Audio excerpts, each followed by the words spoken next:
નમસ્કાર મિત્રો, જય શ્રી કૃષ્ણ. સ્વાગત છે ફરી એક વખત આપનું અમારી યુટ્યુબ ચેનલમાં.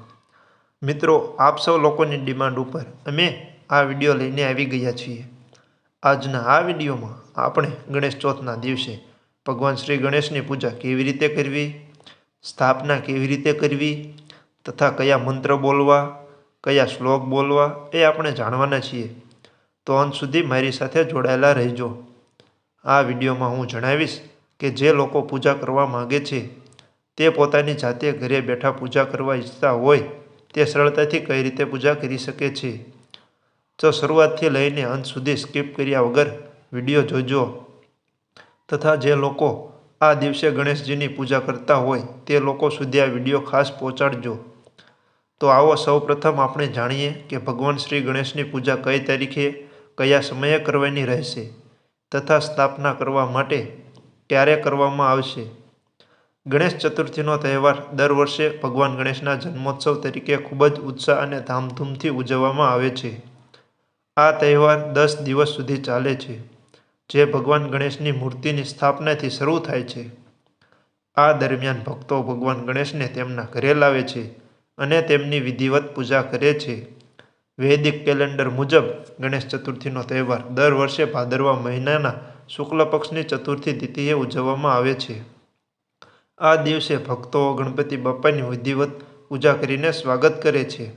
આવી સ્થિતિમાં ચાલો જાણીએ કે આ વર્ષે ગણેશ ચતુર્થી ક્યારે ઉજવાશે. ગણેશ ચતુર્થી 2025 શુભ મુહૂર્ત. હિન્દુ કેલેન્ડર મુજબ ભાદરવાની ચતુર્થી તિથિ એટલે ગણેશ ચતુર્થી. પંચાંગને જોતા ગણેશ ચતુર્થીનો તહેવાર 27 ઓગસ્ટથી શરૂ થશે અને આ દિવસે ગણેશજીની સ્થાપના કરવામાં આવશે. પૂજા મુહૂર્ત. ગણેશજીની સ્થાપના કરવાનો સૌથી શુભ સમય મધ્યાહનનો છે, કારણ કે એવું માનવામાં આવે છે કે ભગવાન ગણેશનો જન્મ આ સમયે થયો હતો. 27 ઓગસ્ટ 2025ના રોજ મધ્યાહન સમયગાળામાં ગણેશ પૂજા માટે શુભ સમય સવારે 11:05 થી બપોરે 1:40 વાગ્યા સુધીનો રહેશે. ગણેશ ચતુર્થી 2025ના શુભ યોગ કયા કયા છે? આ વખતે ગણેશ ચતુર્થીનો દિવસ ખૂબ જ ખાસ છે. આ વર્ષે ગણેશ ચતુર્થી બુધવારથી શરૂ થઈ રહી છે, જે ખૂબ જ શુભ માનવામાં આવે છે. ઉપરાંત 27 ઓગસ્ટના રોજ ગણેશ ચતુર્થી પર 4 શુભ યોગ બની રહ્યા છે, જેમાં શુભ યોગ, શુક્લ યોગ, સ્વાર્થ સિદ્ધિ યોગ અને રવિ યોગનું સંયોજન થશે. આ ઉપરાંત હસ્ત નક્ષત્ર અને ચિત્ર નક્ષત્ર પણ રહેશે. આમ તો ગણપતિ બાપ્પાની સ્થાપના કરવા માટે કોઈ મુહૂર્ત જોવાનું ન હોય, કેમ કે જે સ્વયં જ વિઘ્નહર્તા દેવ છે, આપણા સંકટહર્તા દેવ છે, તો તેમની સ્થાપના માટે કોઈ પણ સમય, કોઈ પણ મુહૂર્ત, કોઈ પણ ચોઘડિયા શુભ જ ગણાય છે. પરંતુ છતાં પણ ઘણા લોકો મુહૂર્તમાં માનતા હોય છે, તો તેમના માટે આ સમય છે. અને જે લોકો માત્ર પોતાના ઘરના ગણેશની આ દિવસે પૂજા કરતા હોય તે પણ આ સમયમાં અથવા બપોરના સમયમાં કરી શકે છે, કેમ કે ગણેશજીનો જન્મ એવું કહેવાય છે કે બપોરના સમયમાં થયો હતો. એટલે જો બપોરે ભગવાનની પૂજા કરીએ તો વધુ ઉત્તમ છે. તો આવો હવે આપણે જાણીએ કે આ પૂજા વિધિમાં કઈ કઈ સામગ્રીની જરૂર પડશે. તો સૌપ્રથમ આ પૂજામાં એક બાજોટ અથવા પાટલા ઉપર લાલ રંગનું કપડું પાથરવાનું તથા ભગવાન શ્રી ગણેશની મૂર્તિ અથવા ઘરના ગણેશજી કે પછી ફોટો હોય તો તેની પૂજા કરવામાં આવે છે. જો સ્થાપના કરવાના હોય તો મૂર્તિ ફરજિયાત છે. એ સિવાય કળશ સ્થાપના માટે એક શ્રીફળ જોઈશે, એક કળશ જોશે અથવા લોટી પણ ચાલે.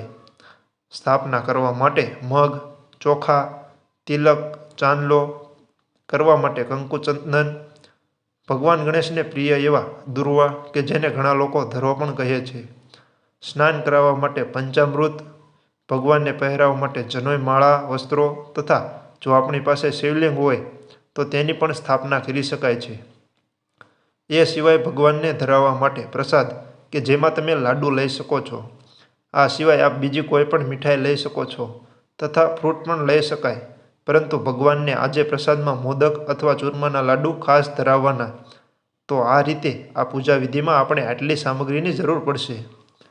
આવો હવે આપણે સ્ટેપ બાય સ્ટેપ આ પૂજા વિધિની શરૂઆત કરીએ કે જેથી કરીને આપ સૌ લોકોને સરળતાથી સમજાય. તો ભગવાનની સ્થાપના કરતા પહેલા સૌપ્રથમ આપણે ભગવાનનું સ્નાન કરાવીશું પંચામૃત અને શુદ્ધ જળથી. તો જ્યારે ભગવાનને સ્નાન કરાવતા હોય અભિષેક કરતા હોય ત્યારે બોલવાનું છે ઓમ ગણેશાય નમઃ અથવા ઓમ ગણાધિપતયે નમઃ, અથવા તમે તેમનો કોઈ પણ મંત્ર પણ બોલી શકો છો. આ રીતે ભગવાન શ્રી ગણેશનો અભિષેક કરી લીધા પછી આપણે પૂજા સ્થાનમાં ભગવાનની સ્થાપના કરીશું કે જેના માટે આપણે સૌપ્રથમ આપણા પૂજા સ્થાનને પવિત્ર કરીશું, એટલે કે પૂજા સ્થાન પર ગંગાજળનો છંટકાવ કરીશું. એ પછી જ્યાં આપણે ભગવાન ગણેશની સ્થાપના કરવાના હોય ત્યાં મગનું એક સ્વસ્તિકનું ચિહ્ન કરવાનું, સાથીઓ બનાવવાનો અને એ પછી તેના ઉપર બાજોટ રાખવાનો, અથવા તો મગ ઉપર જ આપ ભગવાનની સ્થાપના કરી શકો છો. તો આપણે અહીંયા બાજોટ રાખી ભગવાનની મૂર્તિની સ્થાપના કરીશું અને આગળ પૂજા વિધિ કરીએ એ પહેલાં આપણે અહીંયા દીપક પ્રગટાવીશું, દીપ પૂજન કરીશું કે જેથી કરીને આપણી આ આખી પૂજા અગ્નિદેવની સાક્ષીએ થાય.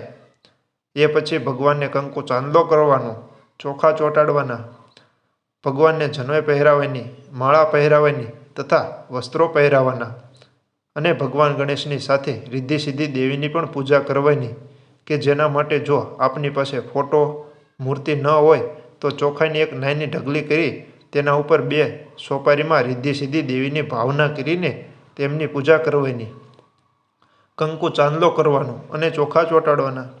આ રીતે રિદ્ધિ સિદ્ધિ દેવીની સ્થાપના કરી લીધા પછી ભગવાન શ્રી ગણેશને દૂર્વા અર્પણ કરવાના, ભગવાનને ફૂલ ચડાવવાના અને ત્યાર પછી બાજુમાં આપણે શિવલિંગની પણ સ્થાપના કરીશું, બીલીપત્ર ચડાવશું, ફૂલ ચડાવીશું. આટલું કરી લીધા પછી હવે આપણે કળશ સ્થાપના કરીશું કે જ્યાં ગણેશ પૂજનમાં ખાસ કરવાની હોય છે કે જેના માટે આપણે ભગવાનની ડાબી બાજુ અને આપણે જમણી બાજુ કળશ સ્થાપના કરવાની કે જેના માટે એક ચોખાની નાની ઢગલી કરી અથવા તો અષ્ટદળ કમળ બનાવીને તેના ઉપર શુદ્ધ જળ ભરેલો ત્રાંબાનો લોટો રાખવાનો અથવા લોટી રાખવાની અને એમાં 5 પાન આસોપાલવના કે પછી આંબાના રાખવાના કે જેના ઉપર કંકુ અથવા ચંદનનો ચાંદલો કરવાનો, ચોખા ચોંટાડવાના અને તેનું પૂજન કરીને આપણું જ્યાં પાણી ભરેલી લોટી છે તેમાં રાખવાના. તેના ઉપર શ્રીફળ રાખવાનું કે જેનો કંકુ ચાંદલો કરી પૂજન કરવાનું અને કળશનું પણ કંકુ ચાંદલો ચોખા ચોંટાડી પૂજન કરવાનું. આટલું કરી લીધા પછી ભગવાનને પ્રિય પ્રસાદ એવા મોદકના લાડુ ધરાવવાના અને જો બીજો પ્રસાદ આપ્યો જે ભગવાનને ધરાવવાનો હોય તે ધરાવવાનો. તો આપણી આટલી પૂજા થઈ જાય એ પછી ભગવાનની આરતી કરવાની, કેમ કે જ્યારે આપણે આટલી પૂજા કરી લઈએ છીએ એટલે સાક્ષાત ભગવાન આપણી પૂજામાં બિરાજમાન થઈ જાય છે અને જ્યારે ભગવાન આપણી પૂજામાં આવે ત્યારે સૌપ્રથમ તેમની આરતી ઉતારવામાં આવે છે. એટલા માટે જ્યારે પૂજા પૂર્ણ થઈ જાય એ પછી ભગવાનની આરતી કરવાની. જો ગણેશ ભગવાનની આરતી ગાતા આવડતી હોય તો આરતી ગાતા ગાતા કરવાની, અથવા તો આપ માત્ર ઘંટી વગાડીને પણ ભગવાન શ્રી ગણેશની આરતી કરી શકો છો. આરતી કરી લીધા પછી ભગવાનને જળ ધરાવવાનું, અંજલિ આપવાની અને ભગવાન શ્રી ગણેશ સમક્ષ 2 હાથ જોડીને પ્રાર્થના કરવાની, ક્ષમા માગવાની કે હે વિઘ્નહર્તા દેવ, હે સંકટહર્તા દેવ, હે રિદ્ધિ સિદ્ધિના પરમેશ્વર, આજે મેં આપનું વિધિપૂર્વક શ્રદ્ધાપૂર્વક પૂજન કર્યું છે. જે રીતે મને પૂજા વિધિની જાણ હતી તે રીતે આપની પૂજા વિધિ કરી છે. પૂજા વિધિમાં આપના આ બાળકથી કંઈ ભૂલચૂક થઈ હોય તો મને માફ કરજો તથા મારી આ પૂજા આરતીનો સ્વીકાર કરજો, મારા વ્રતનો સ્વીકાર કરજો, મેં ધરાવેલા પ્રસાદનો સ્વીકાર કરજો.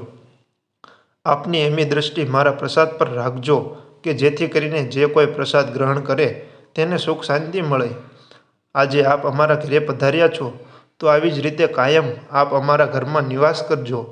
ભગવાનને આટલી પ્રાર્થના કરી ભગવાનના ચરણોના આશીર્વાદ લઈ પૂજા સંપન્ન કરવાની. ત્યાર પછી પ્રસાદ લઈ સૌ લોકોમાં વહેંચવાનો. જે લોકો પોતાના ઘરના ગણેશજીની પૂજા કરતા હોય તેણે આ પૂજા આજનો 1 દિવસ રાખવાની અને બીજા દિવસે આ પૂજા વિધિનું ઉત્પાદન કરી શકે. અને જે લોકોએ ગણેશ મૂર્તિની સ્થાપના કરી હોય તે લોકો 1 દિવસ, 3 દિવસ, 5 દિવસ, 7, 9 જેટલા દિવસ ગણેશજીની બેસાડવાના હોય એટલા દિવસ પૂજા કરવાની. તો આ રીતે સરળ રીતે ઘર બેઠા આપ આપની જાતે આ ગણેશ ચોથની પૂજા વિધિ કરી શકો છો. જો આપને હજી પણ કાંઈ સમજાયું ન હોય તો ફરીથી એક વખત સ્કીપ કર્યા વગર વિડીયો જોઈ લેજો, દરેક વસ્તુ સમજાઈ જશે અને પછી એ જ રીતે આપ પણ પૂજા કરજો. એ સિવાય જો આપને કોઈ પ્રશ્ન હોય તો આપ અમને કમેન્ટ સેક્શનમાં પૂછી શકો છો. અને આટલી સરસ અમે આપ સૌ લોકોને પૂજા વિધિ બતાવી એના માટે કોમેન્ટ સેક્શનમાં જય શ્રી ગણેશ એક વખત જરૂરથી લખજો. તો આ વિડીયો વધુમાં વધુ લોકો સુધી શેર કરજો, વધુમાં વધુ લોકોને મોકલજો કે જેથી કરીને જે લોકોને સાચી પૂજા વિધિ આવડતી ન હોય તે લોકો પોતાની જાતે ઘરે આપમેળે ગણેશ ચોથના દિવસે ભગવાનની પૂજા કરી શકે. તો આ વિડીયો પસંદ આવ્યો હોય તો લાઈક કરજો, અમારી ચેનલમાં નવા હોય તો સબસ્ક્રાઈબ કરવાનું ભૂલતા નહીં કે જેથી કરીને આવા જ અવનવા વિડીયો આપ સૌ લોકોને મળતા રહે. મળીશું ફરીથી એક નવા વિડીયોમાં. ત્યાં સુધી આપ સૌ લોકોને અમારી ચેનલના જય શ્રી કૃષ્ણ. ધન્યવાદ. મારી સાથે જોડાઈ રહેવા બદલ આપ સૌનો લોકોનો ખૂબ ખૂબ આભાર.